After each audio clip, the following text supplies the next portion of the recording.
You are now listening to TheGrio's Black Podcast Network, Black Culture Amplified. I'm dreaming of a black Christmas. It's the most wonderful time of the year. No, that's a Juneteenth carol, right? Oh, hey, how y'all doing, right? Oh yeah, it is the most wonderful time of the year, and everybody knows what it is, right? It's time for gift giving. It's time to see the snow falling. It's time for the greatest holiday of all, Kwanzaa. Right? Kwanzaa is the greatest holiday of them all, right? As far as I'm concerned, Kwanzaa is the greatest holiday of them all. I've been celebrating Kwanzaa, all of my life, as long as I can remember. And I know it's a new holiday for some people. Some people be disrespecting Kwanzaa. But that's why we're here today. So I want to welcome you to this episode of TheGrio Daily.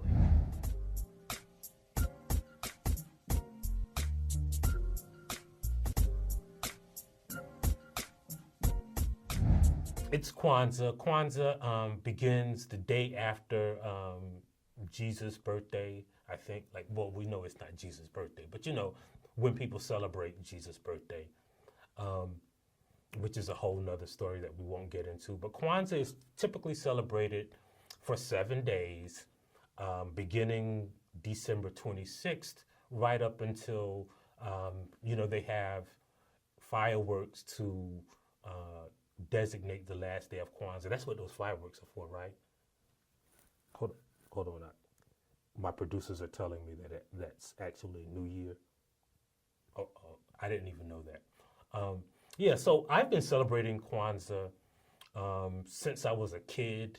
I got it's just as many Christmas stories as you have. I have Kwanzaa stories, and we're gonna do these a few episodes, man, about Kwanzaa, because I got stories to tell, I got explainers, I got a bunch of stuff that I want to talk about Kwanzaa. But first, I think we should start with, where Kwanzaa came from, right? Because, a lot of people say that Kwanzaa is a made-up holiday, which is, okay, I'll admit Kwanzaa is a made-up holiday, because here's the thing, all holidays are made up, right? Jesus wasn't born on December 25th, right? 25th. That was a day that was given to Jesus's birthday. You got to look up Saturnalia and how, the Catholic Pope decided that, okay, we're going to let y'all celebrate y'all's heathen or non-Christian holidays and just name it Christmas. Look that up, because there's not enough time to go into that. But all holidays are made up. We celebrate Dr. King's birthday on a day that is often not Dr. King's birthday. We celebrate the new year on an arbitrary day on the Gregorian calendar that was assigned to the new year. That typically in most cultures, the new year began in spring. We celebrate, what's some other good holidays? The 4th of July, even though the Declaration of Independence was not signed on the 4th of July, look that up. We celebrate all holidays on days that we just made up. And in the 1960s, a man named Maluna Karinga decided that we should have a holiday that symbolizes Black people's unity, the Black people's struggle, that unifies Black America. And he chose Kwanzaa, or he named it Kwanzaa, right?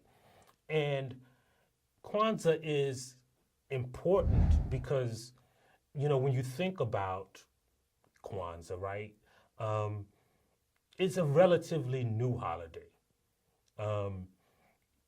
And that's why a lot of people don't celebrate it. I would imagine that, the first 60 years of the Roman Empire, people really didn't celebrate Christmas instead of Saturnalia, right?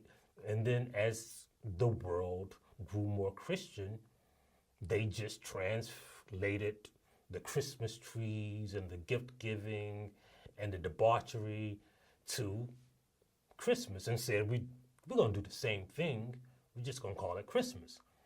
And so Kwanzaa is a relatively new holiday, but we should be ahead of the curve, man. We should really start celebrating Kwanzaa. And I know people say, well, you know, how do you believe in Kwanzaa? It's not a thing that you believe in. I don't believe in Thanksgiving, right? Like it's a day that you celebrate giving thanks. And the same is true with Kwanzaa. It is a tradition more than it is a thing that you believe, right? And you can start getting into the tradition now.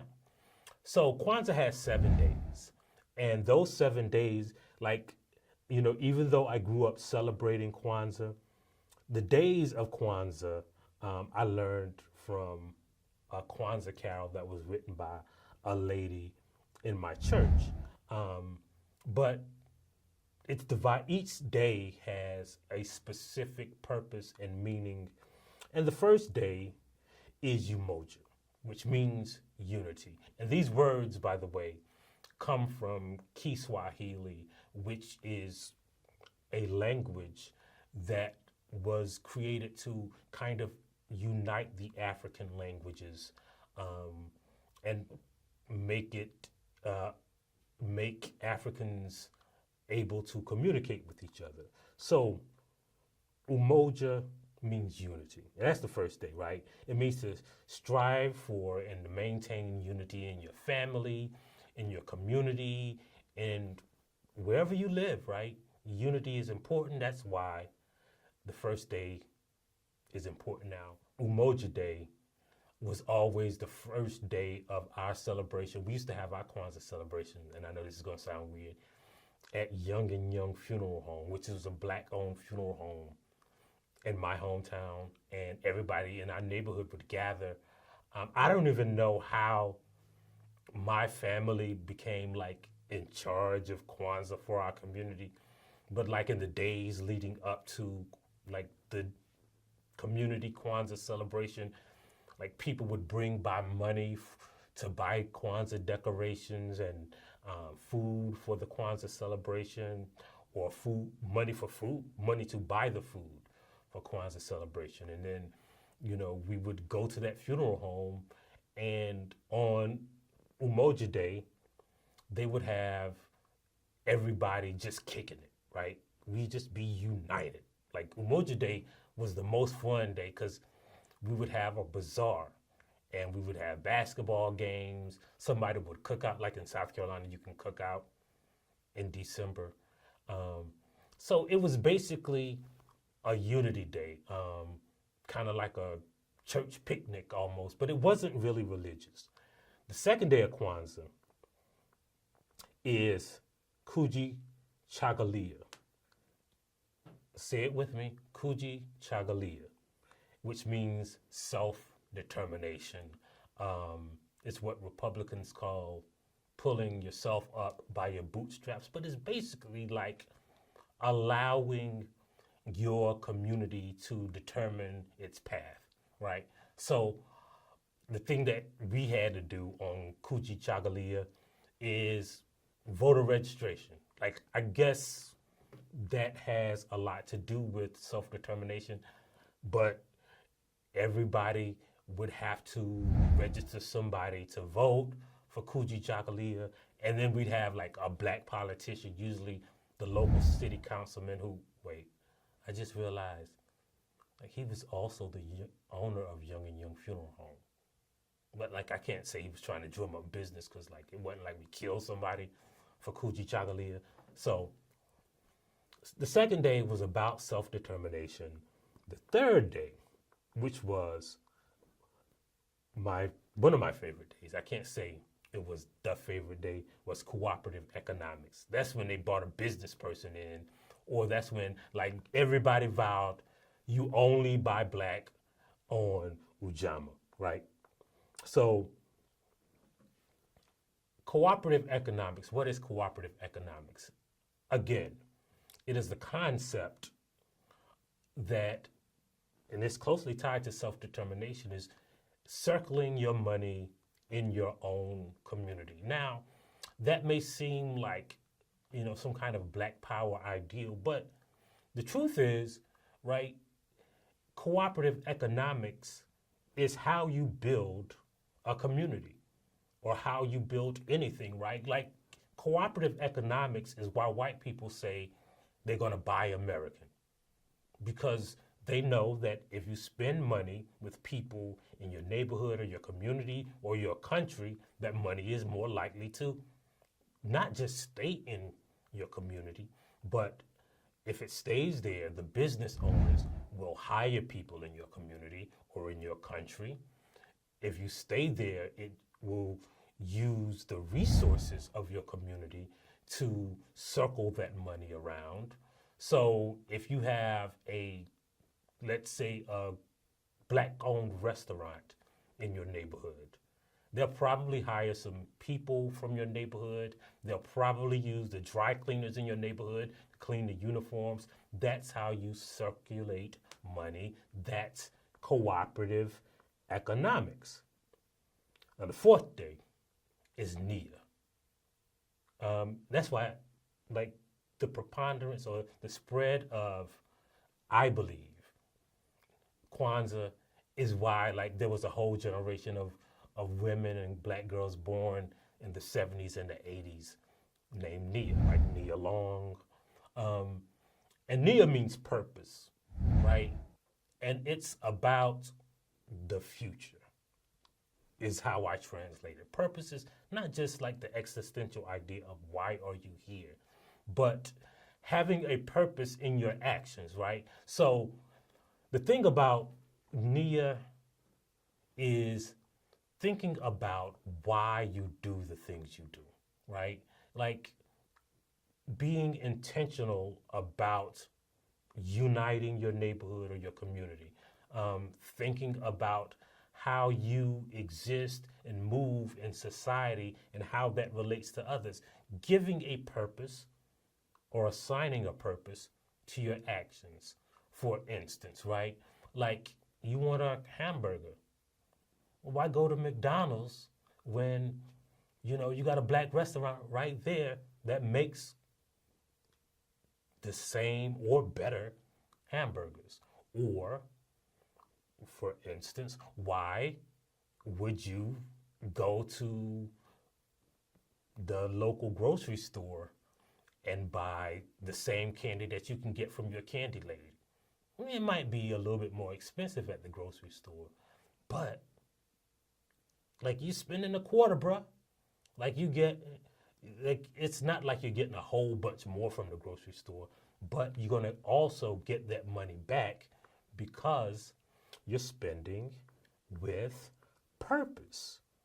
Now, the 6th day of Kwanzaa was always my favorite day. And that was because it was KUUMBA Day, KUUMBA. KUUMBA means creativity. And we'd always have a talent show for KUUMBA Day. Man, on KUUMBA Day, everybody basically broke into groups because, first of all, everybody wanted to be in a singing group, even if you couldn't sing and be in the KUUMBA Day talent show.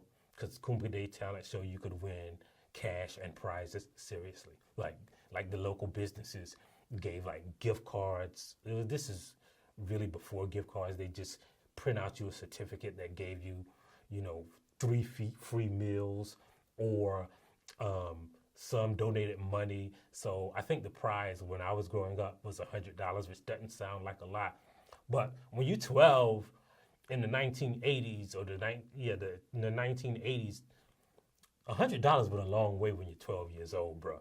Like you could buy like a whole thing, that's a black measurement, a whole thing of candy with $100. So the KUUMBA Day creativity talent show was a big deal. Like I won it one year, right?